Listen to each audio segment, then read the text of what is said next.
Yesterday we talked about arrays and how helpful they are. In fact, we saw that the string data type is built upon a character array, and we would have a hard time working with text in our code if it weren't for the string data type. So in my book, that makes arrays very helpful. And as you program, as you gain experience and everything, you will find that arrays are invaluable. Not necessarily just arrays, but other array-like things that we will talk about tomorrow. But today I want to talk about a feature of C# when used in conjunction with an array is a very, very nice little feature that basically allows us to define a method with an unlimited amount of parameters. The syntax just basically looks like an array. There's a special keyword that we have to use, but we essentially define an array as a parameter, and then we have an unlimited amount of parameters that we can choose from. Now, the limitation being that all of those parameters have to be of the same data type, because an array is a group of values, all of the same data type, so that rule still applies. But we will eventually get there. We just have to kind of build baby step by baby step. So I want to point your attention to the code that I have already written. We have a string array called names, and it contains 4 names: James, John, Jennifer, and Jackie. I've also created a person object using my information, and I call the sayHello method and pass that string array. Now, naturally, this method does not exist. We have a sayHello method, but it does not accept a string array, so that's why we're getting this red squiggly. The idea of this approach is that we can say hello to multiple people without having to call sayHello multiple times, and also not having to say hello James, hello John, hello Jennifer, hello Jackie. We can just say hello James, John, Jennifer, and Jackie. Now, naturally, in person we could actually say hi everyone, but that doesn't fit into this demonstration. So we can actually write line 34, this line here, we can write this a different way. And this is something that I would do as well. Instead of creating the array and assigning it to a variable, if I had the values that I needed, I would just create the array and pass it at the same time. But, we're still dealing with all of this extra syntax, and it would be really nice if we didn't have to do that because, well, that's ugly. And if you don't do it a lot, you can forget that syntax. So it would be nice if we could just pass in the string values separated by commas. Now, this looks a lot like, having an overload that accepts 4 string arguments. And we could write that code. We could write a code that accepted 5 string arguments, or 6 or 7 or 8. But the problem there is we have to add a new overload each time we want to add another string argument. And that's just poor design. But we do have a feature, and I don't really know what it's called, but it uses a keyword called params. And when used in conjunction with an array, we can basically define a method with an unlimited amount of parameters of the type of the array. So in the case of our code here, we could create sayHello with an unlimited amount of string parameters. So to do that, let's open up our person.cs file, and let's write another overload. So public string sayHello, and then the first thing we write within our parameter list is a keyword called params. And then we specify a string array, give it a name, and that's it. Of course, we have to write the code inside of it, but let's look at program.cs. We can see that all of our red squigglies are gone now. One for line 34, passing the actual array to sayHello. This new overload fits that programming model, and also passing multiple string arguments. The red squiggly is gone from that as well, because that's also being fit by this programming model as well. So we can add even more names. Let's say hello Jeffrey, and hello Josh, and I can't think of another girl's name that starts with the J, so we're just going to say hello Jeremy. Not me, Jeremy, but I know many other Jeremys. So we can just keep adding string arguments all day long, and sayHello is going to execute. So this is a very nice feature, and it's all made possible, one, by the params keyword, but also by arrays. And while we're writing this code, it would be nice if we could reuse the overload with a single string parameter, because it has the functionality that we want to reuse, the greeting portion. And we want to keep the maintainability that we currently have so that we only have to look at one place for that greeting. So to do that, we need to build a string containing all of the names specified in the names array. And we could do this in a variety of ways. And depending upon your experience with programming and C# and the .NET framework, you could take a really long way or a really short way. It doesn't matter, because you're doing it to the knowledge that you have. And as you learn, you're going to learn new techniques of doing the same thing.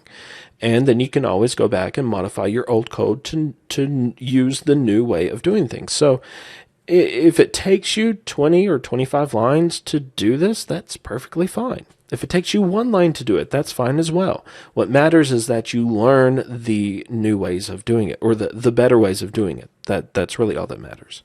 Because everybody has been a beginner. I've been there. I'm raising my hand. I've got the t-shirt and I'm drinking from the coffee cup. So everybody's been a beginner. Everybody's written bad code. Everybody continues to write bad code. I don't write perfect code all the time. So, okay. So we're going to look at two ways of doing this. There's many ways that we can do it, but we're going to look at a long way, and then we are going to look at a short way. The long way involves looping over the names array and building the string based upon those names. Now, we could concatenate each of those names together, or we can use a string builder.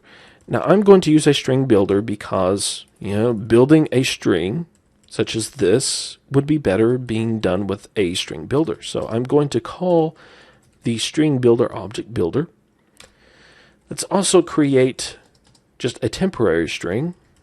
I call it a temporary string just because I'm not going to keep it. I'm going to use it to make some adjustments to the string and then send it to the say hello overload.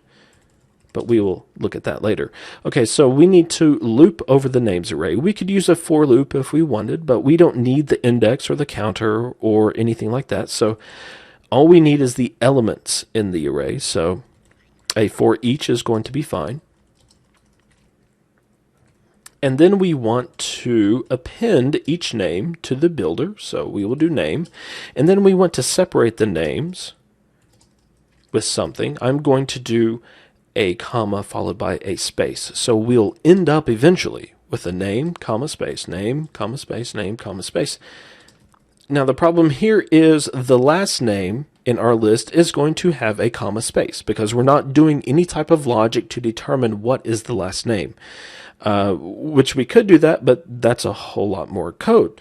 We can actually remove the comma and the last comma and space much easier than we could trying to determine what the last name is within our array. So I'm going to take the easy way out. And then after the loop, I'm going to assign the temp string builder.toString. So I'm going to build that string and assign it to temp. Now we still have that comma and space at the end. So we need to temp equals temp, and we will use replace. No, not replace. We will use remove because we want to remove portions of the string, and we want to remove starting from the last comma. So we will do temp dot last index of comma, and then the remove is going to remove everything with this comma and after it, so we don't have to do anything else. And then we just want to return say hello temp, and there we go. Perfect. Let's go to program.cs and call these. So console.writeLine. We will do the same thing with the second line. So we will see two calls to hello, or say hello, with different names. Well, partly different names. And there we go. Hello there, James, John, Jennifer, Jackie, and then Jeffrey, Josh, and Jeremy. So we have a perfectly executing say hello method. Why would we want to change it? Well, we have a better way of doing this. And we can actually do this in one line, although I'm going to do it in one line. Yeah, no reason to do it in two. Now, there is a method of the string class, string dot, and it's called join. And what this does, this takes an array, and it concatenates the array, and you can specify a separator. So it will put a separator in between the elements, but only in between elements where there are two together. So it's not going to put a separator after the last element, just before it. So it's really nice. It does a whole lot of work for us. So all we really have to do is return, say hello, then string.join. We have to specify the separator, and then we have to pass in the array. So if we run this again, we will see the same exact results, but we did that in one line as opposed to whatever we had before, 10 or so. So once again, we've seen the usefulness of arrays. We have simplified saying hello to multiple people, but then again, we have even simplified that further in conjunction with the params keyword, so that we don't even have to create an array. We can just pass multiple string values to the say hello method. So arrays are very helpful even with the params keyword. Now, I did mention the limitation that all of the values have to be a string, or whatever we specify here. If we specified an int, they would all have to be integers. But there's another limitation, and that is we cannot have parameters after using the params keyword. So we can't have our names and then have an int age. Because of the params keyword, the compiler and Visual Studio are expecting everything after this to be a string. That's just the limitation that we have to deal with. But we can specify parameters before this. So we could do int age before, or person friend, something like that. That would be perfectly fine, because params, or the params parameter, is the last. So we could call this say hello method, passing an age, passing a friend, and then passing a list of names to say hello to. So that is the other limitation of this. But even still, it's a great feature and something that you will probably use quite often. And we will stop here today. Tomorrow we are going to evolve this discussion with arrays into collections, which are a lot like arrays in that we can store multiple pieces of data as elements within the collection, but we have the added benefit of being flexible. So we will no longer be bound by a fixed length. We will be able to go beyond a length, but then again, that comes at a cost of resources. So we will get started with that tomorrow. Have a great one.